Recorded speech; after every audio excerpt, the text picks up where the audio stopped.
तो आज की इस वीडियो में सभी दीदी भैया को मेरा नमस्ते। आज की वीडियो में बताने वाले हैं आप सबको ग्रामीण क्षेत्र में आने वाली एक नई नौकरी। तो हाँ दीदी जान ले यह कैसी नौकरी है, इसमें आवेदन कैसे होगा, योग्यता पात्रता चयन प्रक्रिया क्या होगी। तो यह स्वयं सहायता समूह की महिलाओं के लिए प्राथमिकता प्रदान की गई है, यानी यह निकल कर आई नई नौकरी है। इन नौकरियों में आवेदन करने हेतु तो स्वयं सहायता समूह की महिलाओं को चुना जा रहा है। तो हाँ यह स्वयं सहायता समूह की महिलाएं आवेदन करेंगी। तो वह कौन नौकरी है निकल कर आई है जो 2024 है। तो इसकी अंतिम तिथि कब तक है ये भी जानकारी हम आपको दिखाएंगे। चलिए आप जान लीजिए वह कौन सी नौकरी है। तो हाँ वह संकुल स्तरीय संघ में एमआईएस सहायक की नौकरी निकल कर आई है। जी हाँ दीदी इन पदों पर आवेदन शुरू हो चुके हैं। राष्ट्रीय ग्रामीण आजीविका मिशन के निर्देशानुसार संकुल स्तरीय संघ में ग्राम संगठन में स्वयं सहायता समूह से संबंधित कार्य करने हेतु यह निर्देशानुसार सहायक की जरूरत है, यानी एमआईएस सहायक की। और एमआईएस सहायक को संकुल स्तरीय संघ में नियुक्त किया जा रहा है। तो एमआईएस सहायक यानी यह कार्य किस हिसाब से करेंगे चलिए हम आपको बता दे रहे हैं। सबसे पहले हम आपको बता दें राष्ट्रीय ग्रामीण आजीविका मिशन के निर्देशानुसार संकुल स्तरीय संघ में ग्राम संगठन में या स्वयं सहायता समूह से संबंधित कार्य करने के लिए अब लेखित किया जा रहा है, यानी लेखा जोखा तैयार करने के लिए महिला को रखा जा रहा है में यानी एमआईएस सहायक के रूप में। तो इनकी आवश्यकता है, इनके चयन हेतु तो यह क्षमता वर्धन संकुल स्तरीय संघ में प्रस्ताव पारित कर दिया गया है, लेटर जारी कर दिया गया है। आवश्यकता अनुसार यह एमआईएस सहायक का चयन किया जा रहा है। संकुल स्तरीय संघ में यह इनका कार्य होगा डेटाबेस प्रधान प्रबंधक या प्रणाली की सूचना तंत्र तैयार करेंगे और सुचारू रूप से उसे लागू करने हेतु यह संकुल स्तरीय संघ में उसके सदस्यों और ग्राम संगठनों का महिलाओं का स्वयं सहायता समूह का समय डाटा प्रवेश सुनिश्चित करेंगे, यानी स्वयं सहायता समूह का संकुल स्तरीय संघ का साथ ही ग्राम संगठनों का डाटा का सुनिश्चित करेंगे और वह के साहिब के माध्यम से ऑनलाइन तरीके से इंटरनेट पे चढ़ाएंगी, इंटरनेट पे रखेंगे और सरकार के पास भी भेजेंगी। तो हाँ यह स्वयं सहायता समूह की महिलाओं को प्राथमिकता दी गई है। यह एमआईएस सहायक का संकुल स्तरीय संघ में कार्यकारिणी होंगी, समिति की समीक्षा करेंगी और मासिक त्रैमासिक वार्षिक और एमआईएस सहायक का रिपोर्ट भी समय से उपलब्ध कराएंगी। तो हाँ यह समय से उपलब्ध कराएंगी सरकार को। तो हाँ जो संकुल स्तरीय संघ का प्रतिदिन का कार्य रहेगा एमआईएस का कार्य करना, देख रेख करना, निगरानी करना, तो यह सब कार्य करेंगे। और मॉड्यूल संकुल स्तरीय संघ में सीएलएफ मिशन मैनेजर का भी रिपोर्ट तैयार करेंगे और मॉड्यूल संकुल स्तरीय संघ की प्रगति हेतु यह सचिव के प्रति जवाबदेही होंगे, यानी सचिव ही रिपोर्ट को बनाता है तो उन्हें यह जानकारी देंगे एमआईएस सहायक। तो जानकारी देंगे और उसी के साथ यह भी बताएंगे कि सीएलएफ मैनेजर कितना कार्य किए हैं, किस हिसाब से किए हैं, ये भी जानकारी वह प्रदान करेंगे। तो एमआईएस सहायक की नियुक्तियां इसीलिए की जा रही है। यह राष्ट्रीय ग्रामीण आजीविका मिशन की तरफ से प्रस्ताव पारित कर दिया गया आदर्श संकुल स्तरीय संघ के लिए नए कैडर के रूप में नियुक्तियां की जाए। और साथ ही यह उत्तर प्रदेश राज्य ग्रामीण आजीविका मिशन में संकुल स्तरीय संघ है जो उनमें तैनातियां की जाए। तो तैनाती करके यह कैडरों का भुगतान करने हेतु संबंधित संकुल स्तरीय संघ द्वारा भी किया जाएगा, यानी जो संकुल स्तरीय संघ में एमआईएस सहायक की नियुक्ति की जाएगी वह संकुल स्तरीय संघ से ही इन्हें मानदेय दिया जाएगा। तो योग्यता क्या होनी चाहिए, यानी आवेदनकर्ता वाली जो महिला होंगी इसमें योग्यता मांगी गई, इनकी योग्यता क्या होनी चाहिए उसी के अनुसार ही इनका आवेदन मान्य होगा। तो एमआईएस सहायक का अनिवार्य रूप से महिला होनी चाहिए, यानी इसमें पुरुषों का आवेदन नहीं मान्य होगा, यानी आवेदन उनका नहीं करवाया जाएगा। तो इस पद के लिए यह उत्तर प्रदेश राज्य ग्रामीण आजीविका मिशन से जुड़ी हुई महिला होनी चाहिए, यानी स्वयं सहायता समूह की महिला होनी चाहिए। उन्हीं महिलाओं को प्राथमिकता दी जाएगी। तो अभ्यर्थी के शैक्षिक योग्यता मांगी गई है, हम आपको बता दें वह 12वीं पास होनी चाहिए, साथ ही हिंदी पढ़ी लिखी होनी चाहिए, अंक गणित का अच्छा ज्ञान होना चाहिए, यानी होम साइंस उन्हें आनी चाहिए वो भी अच्छी तरीके से। तो अभ्यर्थी की आयु सीमा मांगी गई है जो 21 वर्ष से लेकर 45 वर्ष की होनी चाहिए। तो अभ्यर्थी स्वयं सहायता समूह की महिला होनी चाहिए, साथ ही ग्राम संगठन संकुल स्तरीय संघ और ग्राम संगठन का गठन हेतु प्रबंधक, वित्तीय प्रबंधक और बुक्स ऑफ रिकॉर्ड आदि का अवधारणा यानी आदि सभी का जानकारियाँ होनी चाहिए। यह 30 दिनों से अधिक रिसोर्स ब्लॉक यानी अन्य स्थानों में कार्य में निपुण होनी चाहिए, प्रशिक्षण भी प्राप्त कर ली होनी चाहिए और बैंक में डिफ़ॉल्ट नहीं होनी चाहिए। और अभ्यर्थी जो होंगी वह स्मार्टफ़ोन यानी बड़ा वाला फ़ोन भी चलाती होनी चाहिए, उनकी भी जानकारी इन्हें होनी चाहिए। अभ्यर्थी वह संकुल स्तरीय समय संबंधित गाँव में यात्रा कर चुकी होनी चाहिए, इच्छुक वार भी होनी चाहिए और आवश्यकता अनुसार समय पर स्वयं सहायता समूह में, ग्राम संगठनों में, संकुल स्तरीय संघ की बैठक में भी पहुंच जानी चाहिए और क्षेत्र में भ्रमण की भी होनी चाहिए, इच्छुक वार भी होनी चाहिए।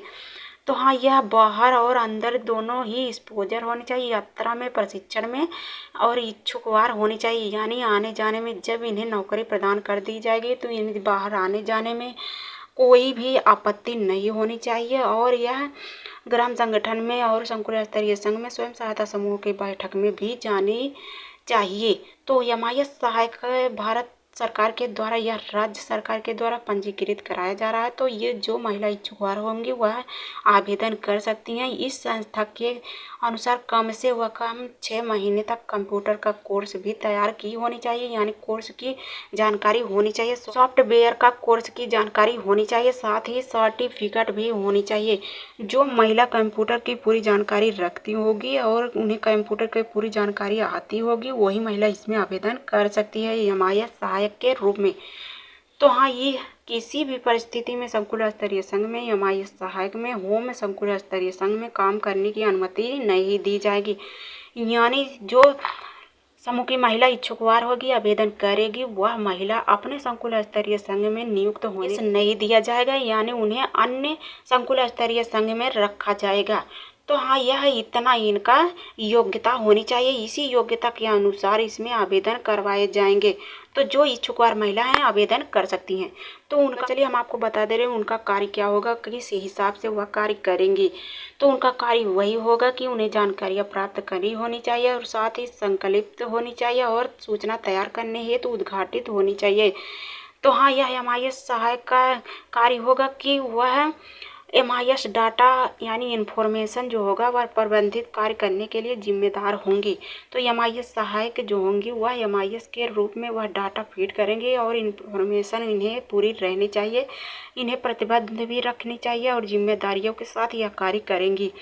तो हाँ, यह इंटरनेट के द्वारा यह सब कार्य करेंगी। तो संकुल स्तरीय संघ में बैठकों में यह वित्तीय आर्थिक डेटा विश्लेषण करेंगी, आर्थिक रिपोर्ट भी तैयार करेंगी, यह सब जिम्मेदारियां इनके ऊपर रहेगी। और साथ ही यह उत्तर प्रदेश ग्रामीण आजीविका मिशन के द्वारा संकुल स्तरीय संघ के द्वारा यह सासियस का रिपोर्ट तैयार करनी है तो जिम्मेदार भी होंगी।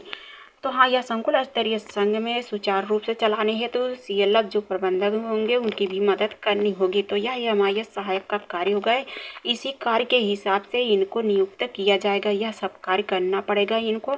तो इनको मानदेय भी दिया जाएगा जो संकुल स्तरीय संघ से ही प्रदान किया जाएगा। तो चलिए हम आपको बता दे रहे हैं कितना मानदेय इनको किस हिसाब से दिया जाएगा। संकुल स्तरीय संघ में जो महिला आवेदन करेंगी उनको वेतन कितना मिलेगा, तो हाँ चलिए बता दे रहे हैं।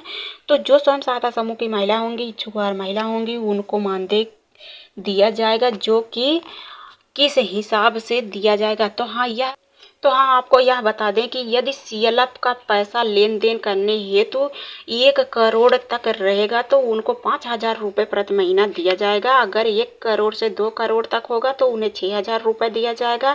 वहीं अगर 3 करोड़ से लेकर 5 करोड़ तक रहेगा 7,000 रुपये प्रति महीना मानदेय दिया जाएगा। और वहीं 5 करोड़ से यदि ऊपर रहेगा तो उन्हें 8,000 रुपये मानदेय दिया जाएगा। तो यह सीएलएफ का लेन देन करने के लिए, पैसा और रिकॉर्ड रखने के लिए और हिसाब किताब करने के लिए यह बैठक के दौरान भी तय किया जाएगा। संकुल स्तरीय संघ में जो एमआईएस सहायक की नियुक्तियां की जाएगी, एमआईएस सहायक को मानदेय किस हिसाब से कितना दिया जाएगा, तो हम आपको जानकारी प्रदान कर ही दिए है कि इसी हिसाब से इनको इतना वेतन मिलेगा।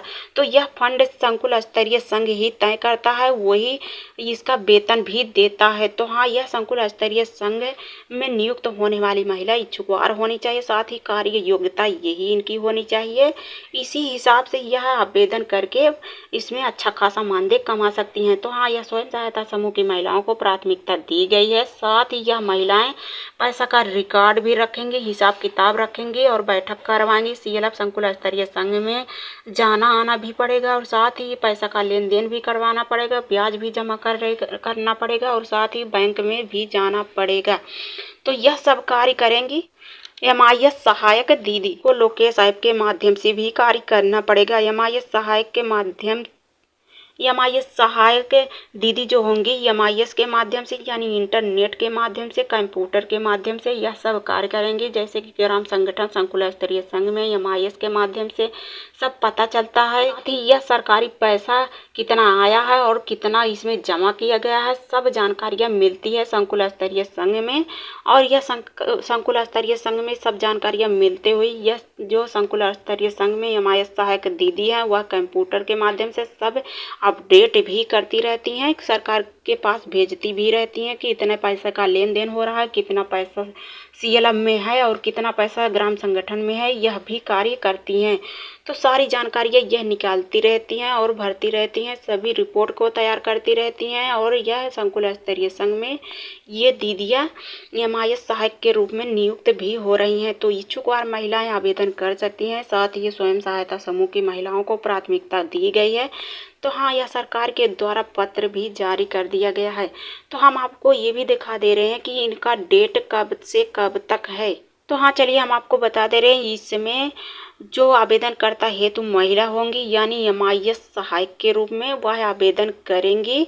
तो हाँ, इसमें सभी पदों के लिए आवेदन करने, तो चलिए हम आपको बता दे रहे हैं कि इसमें आवेदनकर्ता की अंतिम तिथि 12 फरवरी है, वहीं लास्ट तिथि जो है वह 27 फरवरी है और लिखित परीक्षा जो होगा वह 15 मार्च को होगा और साथ ही लिखित परीक्षा का परिणाम जो आएगा वह 26 मार्च को और साक्षात्कार जो होगा वह 8 अप्रैल से लेकर 19 अप्रैल तक होगा।